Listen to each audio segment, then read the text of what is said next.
देखो यार, जब मैंने सारे चैप्टर के ही एनसीईआरटी पूरा रिवाइज करा ही दिया और बता दिया क्या क्या इंपॉर्टेंट है, तो बच्चे कह रहे हैं कि बायोमोलिक्यूल्स पे डाल दो। जो बताऊंगा एग्जाम में उनके आने के चांसेस बहुत ज़्यादा है। जो टॉपिक आता है वो तो अच्छी बात है, जो टॉपिक नहीं आता है वो आप कर लेना रेडी। देखो, बायोमोलिक्यूल्स के पहले पेज से कुछ भी इंपॉर्टेंट नहीं है, दूसरे पेज से भी इतना कुछ ज़्यादा कुछ भी इंपॉर्टेंट नहीं है। ये डेफिनेशन आज के टाइम पर बहुत कम चांस है, पर कई बार पूछ लेते हैं व्हाट इज ओलिगोसैकेराइड, पॉलीसैकेराइड, क्योंकि थ्योरेटिकल चैप्टर है, तो आप बस पहले पेज पे थोड़ा बहुत पढ़ सकते हो। अभी यहाँ से छोटी छोटी बातें हैं, नाम लिखने का तरीका है, ठीक है, तो ये सब इतना कुछ हमारे लिए इतनी खास बात नहीं है। मेन हमारे लिए क्या खास बात है मैं आपको बताऊंगा बहुत बढ़िया तरीके से, आप बेफिक्र रहो।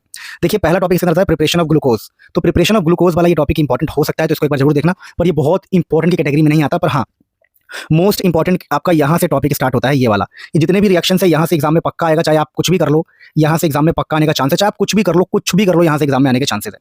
देख लो ध्यान से, अगर देखना है तो ये जो टॉपिक मैंने बताया है, अगर इनमें से कोई भी टॉपिक आपको नहीं आता है तो प्लीज अभी के अभी रेडी करो किसी भी हाल में। उसके बाद प्यारे बच्चों, जब हम यहाँ पर आगे बढ़ते हैं तो वैसे तो स्ट्रक्चर के लिए आपसे बोल सकता है, पर स्ट्रक्चर आपको बनाना आना चाहिए। तो इंपॉर्टेंट ऑब्वियसली ये वाले स्ट्रक्चर इंपॉर्टेंट होते हैं इसके, आपको स्ट्रक्चर बनाना आना चाहिए, ये स्ट्रक्चर्स आपको आना चाहिए किसी भी हाल में। नहीं आता है तो भाई सीखो, मेरी वीडियो से सीखो, क्या कर सकते हैं, इंपॉर्टेंट चीज़ें ही बताऊंगा आपको। अब यहाँ पर जो सबसे तगड़ी बात जो इंपॉर्टेंट है वो है सुक्रोज, कि सुक्रोज के अंदर अल्फा डी ग्लूकोज होता है, बीटा डी फ्रक्टोज होता है, और यहाँ पर C1C2 बॉन्डिंग होती है, ये बात आपको पता होना चाहिए। और एक चीज़ ध्यान रखना, आपको ये पता होना चाहिए कौन सा रिड्यूसिंग शुगर है। मोस्ट इंपॉर्टेंट टॉपिक बता रहा हूँ मैं अभी, रिड्यूसिंग शुगर के बारे में आपको पता होना, पढ़ लेना इनके एग्जांपल भी। Reducing and non reducing sugar exam के लिए बहुत इंपॉर्टेंट है। Non reducing, reducing and non reducing exam में आने के बहुत ज़्यादा चांस है, तो ये पढ़ लेना, ठीक है। बाकी अभी जो हम अपने काम की बातें करें, तो सुक्रोज के अंदर अल्फा डी ग्लूकोज है, इसके अंदर बीटा डी फ्रक्टोज है, तो आपको पता होना चाहिए कि सुक्रोज किससे बना है। माल्टोज के अंदर ये और ये होता है, तो माल्टोज किससे बना है आपको पता होना चाहिए, कि माल्टोज में अगर पानी डालेंगे तो क्या होगा। ऐसे क्वेश्चन आ सकता है कि सुक्रोज में पानी डालेंगे तो क्या होगा। इन्वर्ट शुगर बहुत इंपॉर्टेंट टॉपिक है, ये सब चीजें आपको पता होना चाहिए जो मैं आपको बता रहा हूँ। और देखो, जैसे यहाँ पर C1 और C2 लिंकेज है, तो आपको पता होना चाहिए कि कार्बन और कार्बन 2 जुड़ा हुआ है, यहाँ कार्बन और कार्बन 4 जुड़ा हुआ है, तो इनके स्ट्रक्चर के बारे में बेसिक आइडिया आपको पता होना चाहिए किसी भी हाल में। फिर लैक्टोज के बारे में आपको पता होना चाहिए कि लैक्टोज में ये है बीटा डी लैक्टोज और ग्लूकोज है, और ये C1C4 लिंकेज से जुड़ा हुआ है। कौन सा रिड्यूसिंग है, कौन सा नॉन रिड्यूसिंग है, ये आपको बहुत बढ़िया से पता होना चाहिए। पॉलीसैकेराइड में अमाइलोज के बारे में, अमाइलोपैक्टिन के बारे में पढ़ना, ये काफी ज्यादा इंपॉर्टेंट है, ये ध्यान रखना किसी भी हाल में। मोस्ट इंपॉर्टेंट भी आप इसको चुपके से कह सकते हो। अगर हम बात करें तो सेलुलोज के बारे में आपको हल्का सा आइडिया होना चाहिए, ज्यादा आइडिया ना हो तब भी चल जाएगा। ग्लाइकोजन के बारे में भी हल्का सा थ्योरी पता होना चाहिए, ज्यादा आपको नहीं पता होना चाहिए, कोई दिक्कत नहीं। अब देखिए, ये इंपॉर्टेंट क्वेश्चन है, तो इसको आप करके जाएंगे किसी भी हाल में। बाकी एमिनो एसिड में ये सब चीजें आपको सीखनी है बढ़िया से, ठीक है। ये हल्का सा पढ़ लेना कि ये ग्लाइसिन, एलानिन, वैलिन, ल्यूसीन क्या होता है, हल्का हल्का पढ़ना है आपको, ज्यादा आपको पीएचडी करने की जरूरत नहीं, ज्यादा इनके पीछे मत पढ़ना, हल्का फुल्का पढ़ सकते हो तो पढ़ लेना, वरना छोड़ दोगे तब भी चल जाएगा। अब यहाँ पर एक छोटी सी चीज आपको मैं समझाने का प्रयास करूंगा, ये वाला चीज बहुत इंपॉर्टेंट है, ज्यूटर आयन किसे कहते हैं और इसकी वजह से क्या क्या होता है, ये वाला पूरा पढ़ के जाना बहुत इंपॉर्टेंट है। फिर स्ट्रक्चर ऑफ प्रोटीन में हल्का फुल्का आपको नॉलेज होना चाहिए, और यहाँ पर ये जो लिंकेज है इसके बारे में पता होना चाहिए कि पेप्टाइड लिंकेज किसे कहते हैं, बस। बाकी देखो, ये सब टर्म्स आपको पता होना चाहिए कि ये जो हमारे पॉलीपेप्टाइड किसे कहते हैं, ये वाला टर्म आपको पता होना चाहिए, ठीक है।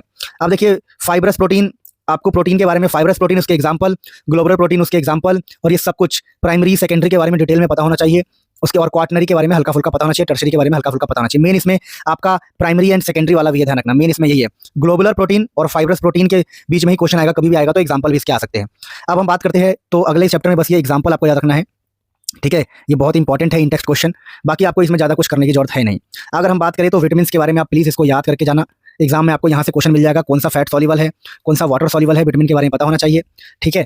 और मतलब ये सब चीज़ आपको बस पता होना चाहिए किसी भी हाल में, ये सब आपको पता होना चाहिए।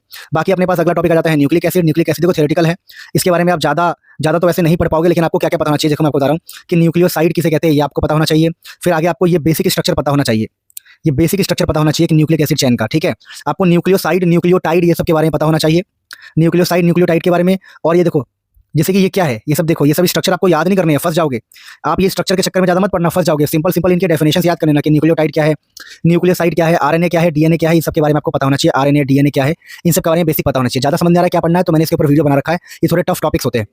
अब देखो यहाँ पर क्या है, यहाँ पर अगर आप देखोगे तो आपको ये एग्जाम्पल्स पढ़ने हैं, ठीक है। हल्की सी समरी पढ़ के जाना, और इसके सारे क्वेश्चन, ये एग्जाम के लिए सारे ही क्वेश्चन इसके इंपॉर्टेंट है, ये सारे क्वेश्चन एक बार याद करके चले जाना, बस आपका काम हो जाएगा। इस प्रकार से बायोमोलिक्यूल्स में मैंने आपको बताया क्या इंपॉर्टेंट है क्या इंपॉर्टेंट नहीं है, बेसिक डेफिनेशन पता होना चाहिए। और यार, अगर एग्जाम में अगर आप मुझसे पढ़ चुके हो, मुझसे काफी टाइम से पढ़ रहे हो, आपको पता है कि मैं कैसा मेहनत कर रहा हूँ, तो जब कोई आपसे पूछे किससे पढ़ा है तो मेरा नाम जरूर लेना, जरूरी नहीं है कि जो बंदा पहले से फेमस है उसी का नाम लो, हमें भी थोड़ा क्रेडिट देना। Love you all. अब तो मुझसे शायद ही कोई इस चैनल पे आएगा, शायद ही कोई हमें याद रखेगा, बट आई लव यू। बहुत प्यार आप लोगों ने बहुत साथ दिया है। आज अगर इस बेड पर बैठा हूँ तो आपकी वजह से ही बैठा हूँ, ये घर है तो आपकी वजह से, या बच्चों ने बहुत सपोर्ट किया। हम तो भिखारी आदमी थे, आज आप लोगों ने क्या बना दिया। बहुत सारा प्यार आपको, थैंक यू सो मच।